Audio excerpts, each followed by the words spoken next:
Hey everybody, it's Tripl-L coming to talk about My Hero Academia, Chapter Hagakure. No, Chapter 368. Hey everyone, how you doing? Doing this on a Tuesday morning, hoping to get it out. I'm also hoping to do videos for Hero Academia, the anime. I don't know, because like my time, I only ever dedicate time for the manga per week. So we'll see what happens today. It's a kind of busy day for me still. But hey, I hope everyone's doing well. I was thinking about things, guys, and for my Simp Academia and for every other thing, I think I'm gonna do like review scores for Hero Academia, but like I'm gonna do fairly in-depth review scores depending on the week. Actually, not really. I'm just gonna do pretty much a personal satisfaction score, yeah, personal enjoyment score, a technical score, then the Dabi score, and then the Outrage score. So the personal enjoyment score is just tell you like how I personally felt about the chapter. Um, and then the technical score is slightly different because there are occasions when there's something that's going on that I don't personally agree with, or something that's you could argue is weak that I personally really enjoyed. So those two scores are being divided just so that you guys understand that there's a difference between thinking that something's technically good and something's enjoyable. That is a significant thing that I don't think many people talk about. And then the Dabi score is pretty much how much fun I had roasting a particular character. Most times it's going to be Dabi, but we're just going to call it the Dabi score. It might sometimes be Izuku, might sometimes be All for One. And then the Outrage score is how much I enjoyed the outrage that the chapter caused for the week, because we all know why I'm really here. I'm here to be contrarian, or like to have fun with the criticism and the reaction. The reaction to manga is about as fun as the manga itself for me sometimes, and we all know this. I have a very empty life. Also, very sorry for my rooster hair. It's hot, it's humid, I'm sweaty, and my hair is not behaving. But yeah, hey, thanks. I'm glad you're here. Okay, so this chapter here, Academia 368. Where do we begin? I guess general notes would be the way to go. Do we have to talk about the Hagakure stuff? I guess it's worth talking about it just so that we have some fun there, because that's where the majority of the outrage is this week. But let's talk about something more important first, that being the second user's quirk. Gotta say, props to Horikoshi. I really wasn't expecting another in the line of physical meta. Although like this one seems to be a little different, because we get told it's the meta ability that changes the target speed when touched, and we can see that it's changing Izuku's speed and it's changing Shigaraki's speed. Maybe I really didn't think it was just gonna be another altering physical properties quirk, because now we have the second and the thirds, and they're kind of doing interesting stuff. The thirds I think has more potential for building up to like 1,000,000%, and I think the second user's quirk is more fixed, right? Because when we're looking at this overdrive in the second gear and the third gear and the top gear, all that kind of stuff there, when we're seeing that incremental increase, it does feel like this is going to be a very linear increase, as opposed to the exponential increase you could probably get. Actually, no. The third would probably also be at a linear increase, but the third's quirk seems like, we don't know the limit to how much Izuku can build up. Overdrive seems that there's a limit. Once you have like these levels and you go into top gear, there seems to be a maximum limit what you could do here. I feel like if Izuku was going at like, say, 100% of his regular speed, and that's with Fajin activated or like boosting him, and then you go into overdrive, you get that next incremental increase, and that would be greater than if Izuku started at 50%, right? Anyway, no, props to the author, because I really wasn't thinking it was going to be such a simple quirk, or like simple in this way, or like limited scope. It's not a giant blast like a Kamehameha wave. It's not a giant explosion. It's just a simple, I'm going to go faster, I'm going to make you go faster quirk. I wonder if he can apply speed to a stationary object. So if he touches a door and he applies overdrive to it, does the door fling open with a fixed speed or something like that? Is there a speed applied to it? Does it gain a velocity? Actually, yeah, that would be the way to think about it. Does an object with 0 velocity suddenly gain a velocity vector that says it's moving at 1,000 meters per second, right? I wonder if that's how it kind of works there. But yeah, no, like this is one of the ones I need to see more of to really understand. Just because that one line about changing target speeds, I would just like to see it applied to more things other than Izuku. Because like in some spots, I'm not sure if it was actually applied to, to Shigaraki here. I'm just not sure. Still, no props for Horikoshi. And like again, one thing that is really clear here is that physical strength is still the meta in Hero Academia. Physical strength is where all the victories come from, and we're just seeing it here again in full display. It's not tricky powers in Hero Academia like it would be in Bleach. It's all about the physical strength. All right. I guess that's the big general note, because everything else can be covered in the page-by-page walkthrough. Let's go to the Hagakure color page. Okay, so look, man, I've been watching anime for a long time. I've been reading Shonen Jump for a long time. Honestly, kind of silly that we keep doing this kind of stuff. That my okay, let's be clear here. My particular issue is people that complain at Horikoshi about this. I feel that when you complain at Horikoshi about this, you show how much you don't know about the industry in Japan, and you don't know about how Japan does things. I feel like it's a waste of time. Anyone that spends actual time, you know, going after Horikoshi and like sending like mean messages to him on his Twitter and all that kind of stuff, I don't think you're helping anything.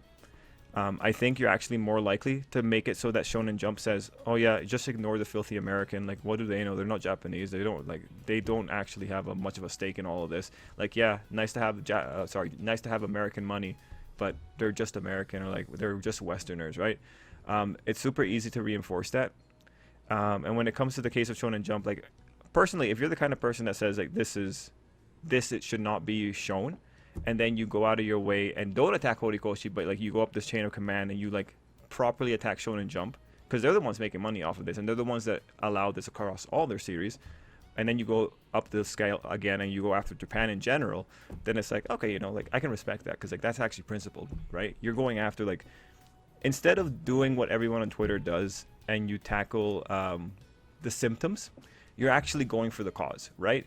So I could appreciate that on a principled viewpoint. But when it comes to Hero Academia and this, like, I gotta tell you, this is nothing new. I do have one note though, one note to defend the people that got upset about this. But before that, like, this is nothing new, and you know, I want to remind everyone how we got here, and I just want to like show people stuff, right?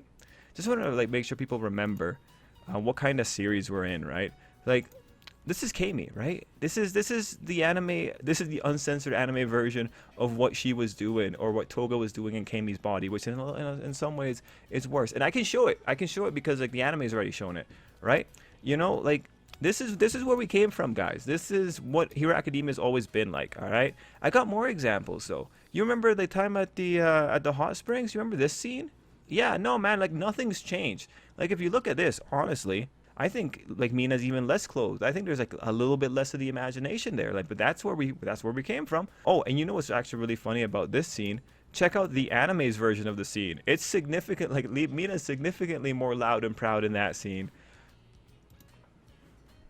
And look, this is just Hero Academia. What I'm trying to say here is, I think it's kind of like, I think it's just strange to pick the fight now when you could have been picking the fight in every other instance. For the guys, am I gonna like point out that the guys, it's because like in the West, this is more culturally acceptable for guys to be bare-chested, so I'm not gonna get too far into that, right? Like there's that point's not gonna be worth tackling. But for me personally, whenever I see this kind of stuff, I just kind of look at it, roll my eyes, and just say, Japan. I personally don't really care. This has been the entirety of anime like from a very long time. Now, to the credit of the people that were complaining about this, let's be very honest and be very fair. If you were in a video store and you happened to accidentally, very accidentally, don't worry, no one's doing this on purpose, you accidentally walked into the back and you lifted up a cover, because they always cover the immodest stuff with like a little cardboard box or something like that. You lift up the cover and you saw this, like take out the Hero Academia, you just saw like this picture of the girl. Don't lie. This is 100% the way that certain DVDs are formatted, or like certain DVD covers are formatted. We all know that's true. We all know this to be true. This is 100% the way that those DVDs look. All right. We know that there's always, like, actually in the keep outs, we know that sometimes they put it in their little keep out banners to say like, oh, 18 plus. Now there is a point to that. The reason I'm bringing that up is because I think the biggest issue here, in terms of like shifting the public opinion, is that keep out. I think that when you see that keep out, there's something else that happens, because I think the keep out, like these kind of reels across the screen are associated with the back of the video store. This is the kind of stuff that's associated with those particular DVD covers. You know, the keep out itself is associated with more taboo elements, and I think that's what sets this thing apart from all the other situations here at Academia. I think that's what triggers people a little bit more about it too. And at the end of the day, a good chunk of people are impressionable. What I think here is like the association has been made, like this imagery. The imagery itself sets off the association of the way that adult DVDs are formatted, and the keep out itself is what sets it up to the next level of like, this is kind of weird. I mean, like, if you think about it too, like, you have a girl naked and you're saying keep out, and everyone knows why the keep out's there is because she's a child, right? So I really think, like, if you look back at the Kami situation, if you did something similar to Kami, I think maybe there would have been less of a response. Maybe, I'm not too sure. I think the keep out is what activates people on a deeper level, because, like, again, she's more clothed than what we've seen before in Hero Academia, technically, when we're looking at how much covering she's got. Anyway, this one was just interesting because the more interesting thing about this outrage is just like, the people who are looking at Hero Academia and treating this as if this is an entirely new thing are just flat out wrong. This is Shonen Jump at its finest, and picking a fight with Horikoshi is just going to embolden Shonen Jump to doubling down, because like, they don't really care about Western opinion in the first place. And now, speaking of opinion, one thing I do find really odd is that Horikoshi is using up a color page to show off a half-naked child. So what I find odd there is, like, why don't we have like a half-naked Izuku? Like, it's Izuku's time right now, like, at the very least, right? Why aren't we doing Izuku or like some other people? Heck, we don't have to be half naked. Actually, like, Kirishima level of half naked would be alright, but we don't have to be half naked. I would love to see like anything else, and it's like, why Hagakure? She's not doing anything. But you know, I can use this for my own propaganda about what's going on here. You know, across the weeks I've been saying, well, Horikoshi seems to be aiming right now for the kids and like trying to make things look a little bit more idealistic. He's giving us more of an upswing. We aren't dwelling in the dark too much. Would it be strange to think that maybe Horikoshi is like giving a treat to the kids? I mean, like, this kind of stuff kind of makes it feel like it's like, oh, hey guys, you know, like, you know, we're in a tough spot, yeah, and things look kind of scary, but Izuku's here, so like, here's a picture of Hagakure. Pretty cool, huh? And it's like, yeah, sure, Horikoshi, yeah, that's pretty cool. I never knew what she looked like. Wow, my voice. Anyway, yeah, no, I find just I find the choice of the color page itself a little bit just strange. But in my head, you know, for my propaganda, I can use it to say like, oh yeah, he's 100% aiming to make little boys happy right now. I'm sure they're pretty happy about this. Anyway, overall, the Hagakure page, I give this an outrage rating of, it's not my favorite one in terms of all the outrages we have. The outrage rating for this chapter, I'll give it like a 7 out of 10. You know, I think the outrage, it could have been so much more, but like, this is just old and tired. People need to go watch To Love Ru and like need to go see To Love Ru's manga. Heck, even We Never Learn had some like really like had worse scenes technically. People will need to go see those and just remind themselves of what manga they're dealing with. Yeah, 7 out of 10 for outrage. Could have been better. Could have like been a bit more fiery. Would have been cool if they like outraged over something else. All right. We're going into page 3 here. Let's see. Do we have anything that is important in this page? Well, we have Mirio here. He's doing the question mark and exclamation point. So what's going on here is that I think Mirio's reacting to, he's asking if Shigaraki's in there, but it's Shigaraki right over there. And it's just like, well, Mirio doesn't know that there is currently a power struggle going on between All For One and Shigaraki, right? So I think that's what that is. And then we have All For One doubling down on like, no one by that name exists anymore, Tomura Shigaraki. Now, it's a good thing that he specified Tomura Shigaraki, because I'm pretty sure Shigaraki still exists, because that's All For One's last name too. And then we have a very interesting page on page 4, where we see that Tenko is getting out of All For One's body. What's really odd here is that the last time we saw Tenko in relation to All For One's body, Shigaraki the adult was also on the outside. So something's happened. Shigaraki has disappeared. I wonder if because the Shigaraki thing that we saw in Star and Stripes time, I wonder if it's because of that Shigaraki being missing that Tenko has actually fused back with Shigaraki and he's gained his white hair. What I'm going to be looking at now, and also like the sad thing here is that Tenko is not smiling at the butt joke. Not really. I mean, like he laughed at it at some point because the laugh came out, but right now he's like super angry. It looks like. I do wonder if the next time we see 20-something-year-old Shigaraki, if he splits off from Tenko, I wonder if his hair will go back to being black.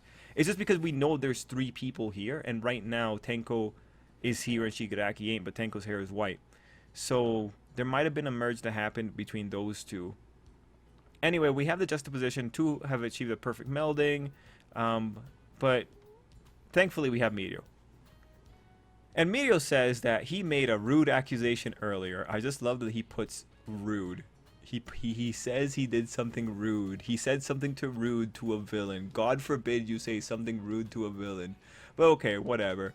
Meteor points out that he was possessed by someone else. He started freaking out. It's as if the harder we fought back, the more unstable he got. So what's actually really good here is that if you don't have Meteor saying this bit with Shigaraki, All For One, saying that All For One has fully taken over, it wouldn't have enough context. But we know what's going on, or we have a better sense of what's going on here, given that All For One gets angrier when Meteor points out that they have not achieved the perfect melding. It just seems like this is just All For One's regular lying. This is him using, like, he just, how he does. He lies a lot. He's just lying about the melding. He likes like sniffing his own farts. So I think that's what we're seeing here. I think at this point, from the way it looks, All For One external personality must be aware that there is something going on right now, and he's just trying to put on a brave face and make it look like he's in control, but he knows something's going on, and he's just lying. Like, a lot of things with All For One can just be fixed by saying lying. Like, All For One just is not very good when people call him out. Like, when Dabi calls him out, it's like he pretty much walks back the things he said whenever someone calls him out, because like he just speaks in niceties all the time, and he actually can't maintain a conversation when he gets called out. So that's actually, again, very consistent. Like, Horikoshi has always been so consistent with this. We go into page 6, and we have the critical thing of, we see, I believe that it's Kotaro's face. It looks like Kotaro's head there. It's so hard to tell, but the head looks up at Nana, and we see the eye, right? So the big questions here are like, okay, is this Shigaraki's eye? Or is this Kotaro's eye? Well, given that Nana sees this as Tenko still being in there, I would say it's Tenko. I'm actually really happy that the eye made eye contact, because this furthers my idea that, hey, shit, maybe we're going to see a situation where Tenko does escape the All For One body somehow. That would be pretty neat. So anytime, like, we're picking, anytime that we see this kind of shifting happening, I'm always very excited. I can't wait to see what's going to happen here. I do hope Tenko gets to escape the body without adult Shigaraki coming with him. Anyway, we're going to page 7. Shigaraki does like a Hulk jump. It's such a powerful jump that people freak out on the inside, except for Mei. And he's going in. He's very angry. He's calling it idle chat. He like starts burping all over his body. With borp? What is that? That's a dumb sound effect. But okay, probably really gross. Page 8, we see a very powerful smash. Now, I noticed that the sound effects are also way more angular in this one. I wonder why that was. Why such angular sound effects? Because like, it's not Shigaraki's power doing it. But I guess it's just like setting up, because like the second user's quirk is about to come out. Now, what you see here with the smash is like 100% Shigaraki was going super easy on everyone else. Also, this is a lot of destruction. I really hope that Bakugo's body was not anywhere nearby here. Actually, there was also a scene with Meteor I forgot to talk about. Let me just make sure. Yeah, it hasn't come up yet. But yeah, no, this is a lot of destruction. I really hope Bakugo's body was not cut up in this, because like, again, a lot of destruction. So we have the smash. Honestly, if Nejire had been hit by this level of destruction, she would have died. If Mirko had been hit by this, she would have died. if Eggshot had been hit by this, well, he's almost dead. So like he would have died for sure. Yeah, nah, man. Like it's just this is a lot. This is a lot. Like all for one, he really only like gets in gear when his life's in danger. Page 9, we see something really cool from Izuku, that being he combined Black Whip and fought Jin. I really kind of wish we knew when he did this. I really kind of wish he did this on Toga. But alright, sure, sure. He combined it. He has a boosting binding combo. I do wonder what the nature of the boost is. Like, does it improve Black Whip's durability? We see that it forms chains, but like, is that because of Fajin, or is that Izuku manipulating Black Whip's, makeup? I kind of wish we understood more about it. I wish we understood what exactly was being enhanced. Is the tightening strength stronger or something like that? It's just like Fajin is a power enhancing quirk, or like a strength enhancing quirk. It increases speed. I just don't understand like how that power could interact with Black Whip itself. Unless it like propels stuff more or something like that. This is one of those spots where I kind of actually would like a clarification on what exactly is happening. We know that it boosts at the end though. Now we have page 10 and 11. Anything interesting in the images here? Let me just check. Yeah, no, it just looks like really, really good art on these ones. Anyway, for here, we get the critical lines of "You're done once you use this. Take him down 5 minutes, or else the world loses this war." So here's where we go into the gears, and like we're talking about, oh, you're gonna be done once you use this. It kind of reminds me of Gear Force for One Piece, and that's partly because of like the naming scheme that they chose. But I was thinking about this, and I guess the best way to explain this for you guys is like, imagine you're playing like a really hardcore dungeon crawler. The difficulty is like really, really high here, right? You've gone 20 floors. You haven't saved because there's been no save point. You've collected like, let's say 8 or 9 epic or legendary items. Like you got really lucky on the drops as you were killing monsters. You're about to go to the boss floor.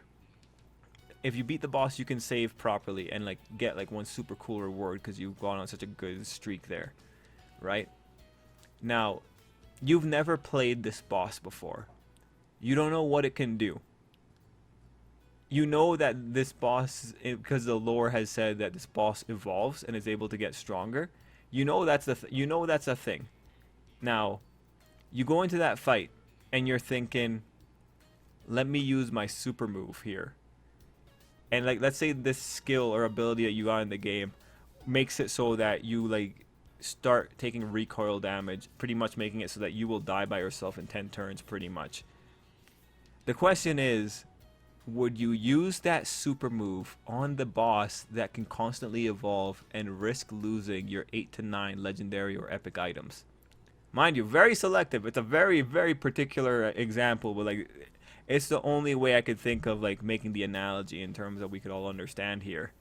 I don't know if I would risk that.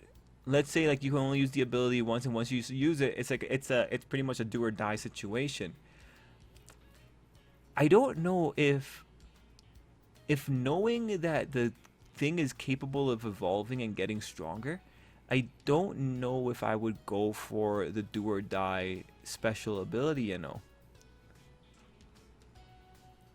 I might go more towards the just a battle of attrition, just be relatively careful here.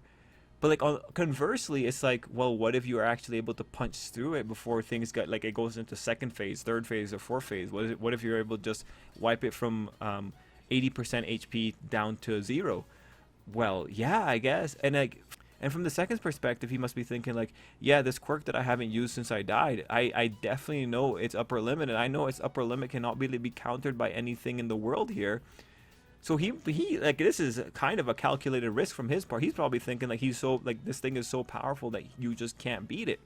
Now, personally, 120%, 20% over 100, and mind you, like the 100 is higher than All Might's 100, but at the same time, it's only 20%. If he had said 200%, shit, maybe I would be a little bit swayed here.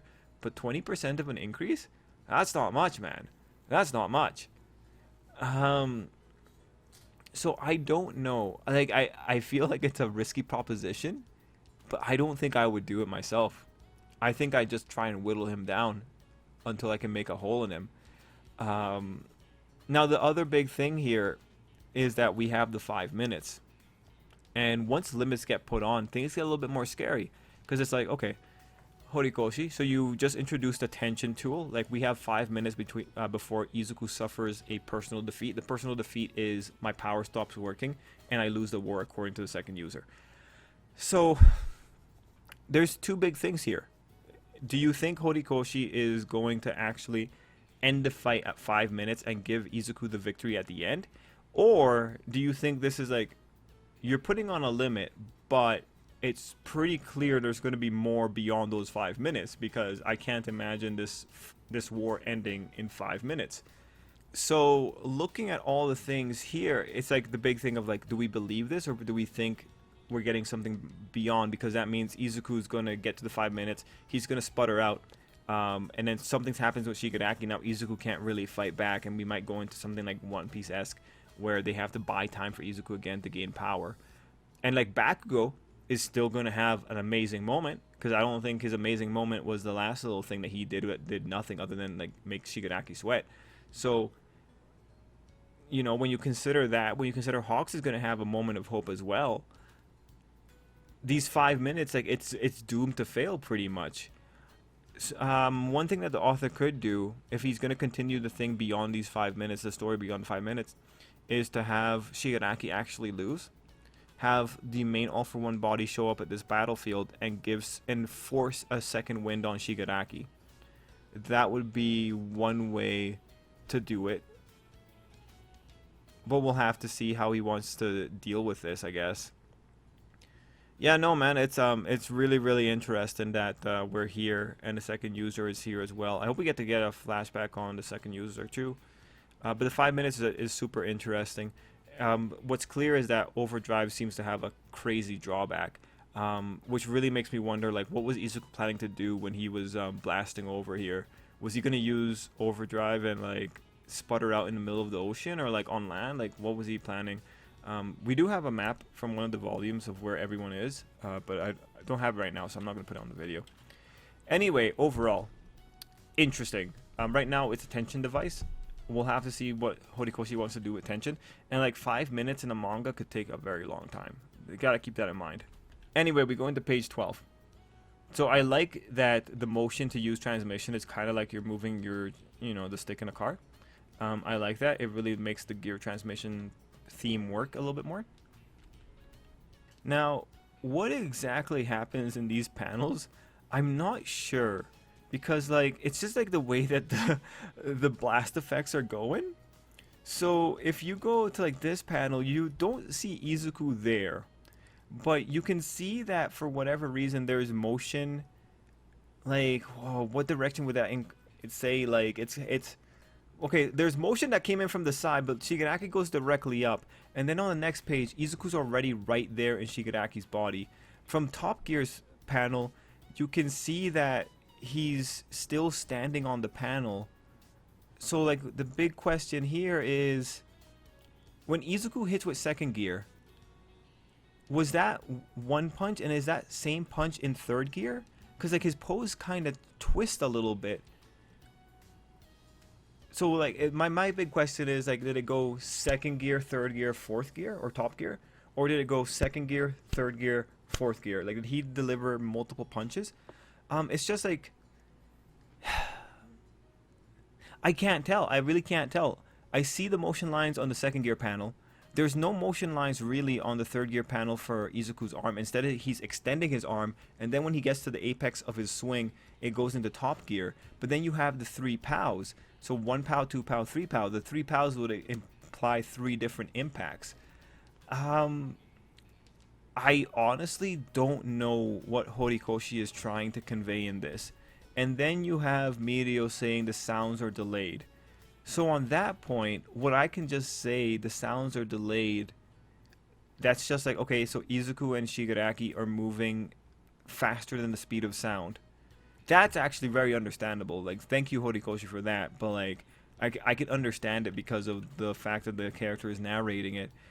Yeah, no, the visuals on this by itself, I can't interpret it. I just don't understand what exactly is going on here. So I would love to hear what you guys have to say about that one.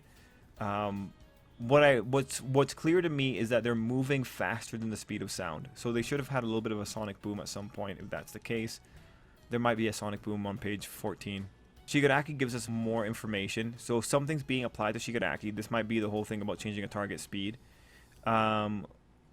We know that Izuku's moving too fast, so that goes along with the idea that Izuku's moving faster than the speed of sound. We have the explanation for gear shift, and then we see Izuku coming above Shigaraki. And then the final pages are Yoichi is here, it seems. We have All For One making contact with Yoichi. We find out the 120 out of 100. I personally think we should have gone higher, but alright. And we have the Detroit Smash. Now, the Detroit Smash, that page is also really interesting because, like, it looks like, you know, there would have been the impact, but then Izuku pulls his punch away, and that's the moment that gets clipped for the scene. Because you can see that Izuku's punch is right above, and it looks like the damage already took because there's the effects for the damage right there. So, interesting choices overall. This is just one of those spots where I want to see what the anime does, man. Like, I need to understand what the sequence here is. It's just so interesting. I just want to understand it more. I'm sure in Horikoshi's head it makes sense, but it's just one of those moments where I can't figure it out. Anyway, that's Hero Academia 368. Personal enjoyment? Ooh, I don't know actually. My confusion there kind of takes it off. Like, usually my personal enjoyment is like, oh yeah, it was a good chapter. Like, usually it would be a 10 out of 10 for personal enjoyment. I actually didn't criticize too many things in this chapter, so it would be relatively high here. In terms of the things that I thought was really good, I think having Mirio point out that he's wrong, bro, so valuable, because without that, you're gonna start thinking that Shigaraki has dementia. It's better that someone in the universe points it out, so that we don't have to wonder whether or not All For One's suffering from dementia. Because now it just looks like All For One's trying to lie, which just reinforces his character. So that was a really good move. Yeah, I think that's actually probably like one of the best spots in the chapter. I think that was actually a very good decision. One unfortunate thing is that previous chapter we had the setup for all the vestiges. In this chapter, only Nana gets to have screen time. So this is actually, you know, not criticizing Horikoshi, because like shoving 8 characters in there, very hard. It's very difficult to do that. There's not enough screen space for all those characters to be doing stuff. It's good that we got Nana and the second user showing up here as much as they did. Just can't fit everyone in there. Like, that's just logistics. Not gonna complain about that. It's just kind of funny because like last chapter was all of them, so it's pretty much like they all appear behind Izuku, then they all get sucked in the next second, and then Nana comes back out, right? That's kind of how it ends up working. But like, you know, transitions from a cliffhanger to like the proper chapter, they've always been pretty rough on Hero Academia. Yeah, personal enjoyment, technical, I would put 9 out of 10. I'm just confused about the. Actually, no. Personal enjoyment 9 out of 10, technical 10 out of 10. Like, I'm not gonna take off marks because I can't interpret this properly. Like, it might be purposefully you know, it might be purposefully hard to interpret because like Horikoshi trying to like show something that's going beyond regular logic. Oh, you know what? I think there was something else that happened in the chapter that I didn't notice. Look, yo, you see this part here in the first page where Izuku has Fa Jin energy already on the Black Whip? I think that might be the reason why Izuku covered his face with Black Whip. I think he was storing the energy in the Black Whip scarf, and then when he was ready to use it, he transferred the Black Whip down to his hands, and then then that's where he uses the Black Whip chain combo. Because if you look at this moment, the moment that Izuku is using Black Whip, Black Whip's scarf is no longer there. So that might actually be a really interesting little detail as well that Horikoshi put in here. So the black, right now from the way this looks, it looks like the scarf Black Whip turned into the Black Whip chain. And then afterward, yeah, no, like after the Black Whip chain happens, he no longer has the scarf. So that's actually pretty neat. Oh, you know what? He probably had to do that. He probably had to keep Black Whip active, because if Black Whip disappears, Fa Jin's energy probably disappears as well. Okay, Horikoshi, you know what? Yeah. Yeah, I'll give like I think this is a very I think technically strong chapter. There's nothing overtly offensive here. The progression was good enough. There's not yeah, there's no hard technical weaknesses. Yeah, I'm happy with that. It's a 0 out of 10 Dobbies because there was no one to roast in this chapter. And yeah, like a 7 out of 10 Outrage. Cool. All right, guys, that's it for me. Let me know what you thought down below. And till next time, I hope you have an absolutely great day.